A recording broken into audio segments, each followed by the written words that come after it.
Good evening and welcome to Republic TV. Joining us today on the big exclusive after the BJP's fight back in the legal courts of the country is senior advocate Mr. Jethmalani, who fought valiantly in the Supreme Court for the MLAs. As I congratulate you, Mr. Jethmalani, for the win today, the first question that we ask you, this is a fight back, but also all democratic norms were flouted. They were thrown to the wind. The Supreme Court today in the 90-page judgment comes down very, very clearly and states that this was an illegal, arbitrary and perverse order. Yes, it was. The Supreme Court is absolutely right. That's what we contended. And for a number of reasons it was. The House, I think, was claiming a little too much during the course of its arguments. They were claiming a right to suspend a member for disorderly conduct, and in this case, 12 members, for a period which was at their own sweet will and pleasure.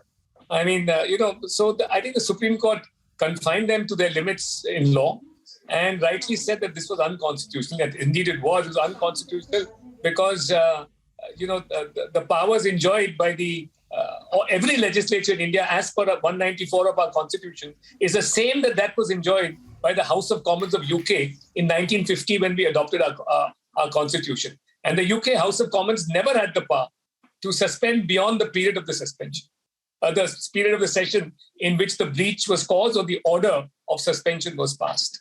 You could never go beyond that. There was a limit.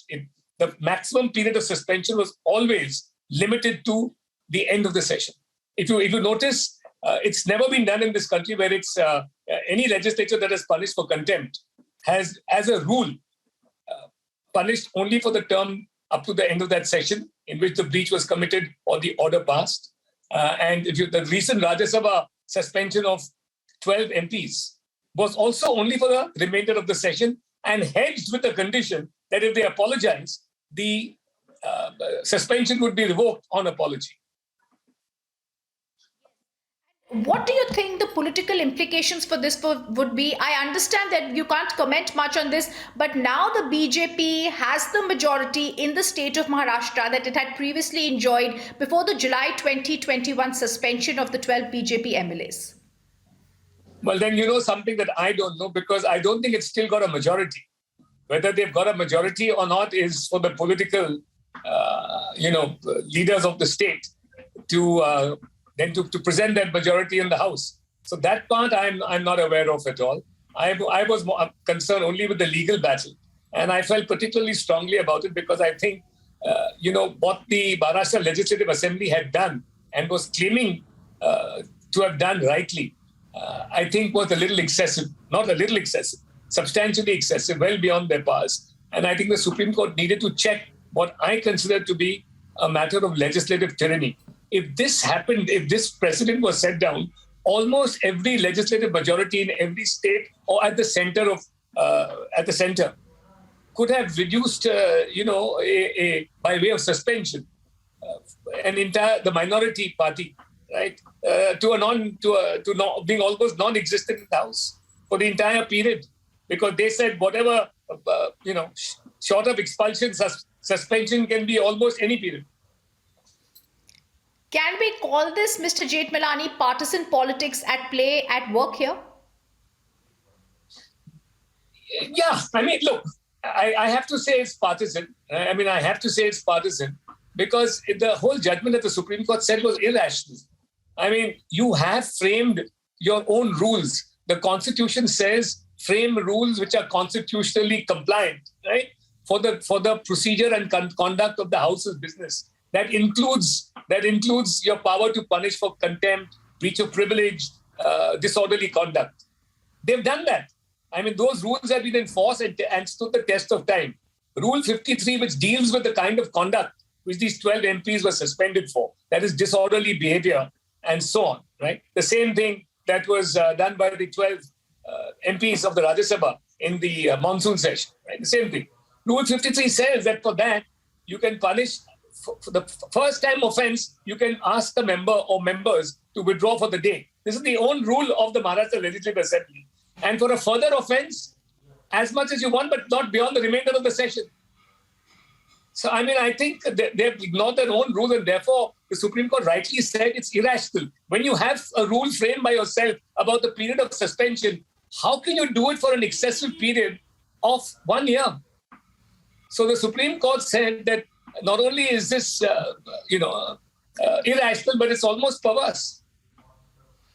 I also wanted to ask you, sir, the page 88 of the Supreme Court judgment, it speaks about parliamentarians and their role, and you're also a parliamentarian today. So when they say that for becoming the world leaders and self-dependent, quality of debates in the House ought to be of the highest order and directed towards intrinsic constitutional and native issues confronting the common man of the states, do you not believe that the state of Maharashtra and its government, when they were doing this, forgot about the people of those 12 constituencies and their issues and their representatives were arbitrarily suspended? Absolutely. I mean, I've already told you that that's the case. You can't ignore your own rules and ignore the constitutional position, and just at your total arbitrary pleasure, you decide to suspend people for a period of 1 year. I mean, that session was only for 2 days actually, 5th and 6th of July. So, to my mind, the legislature has acted very high-handedly in this case. I'm just going through the notes that you had stated, sir, in the court, and I just wanted to ask you one question from them. Of course, you spoke about the Privy Council positions and everything, and you spoke about, like I said earlier, also about the House of Cards.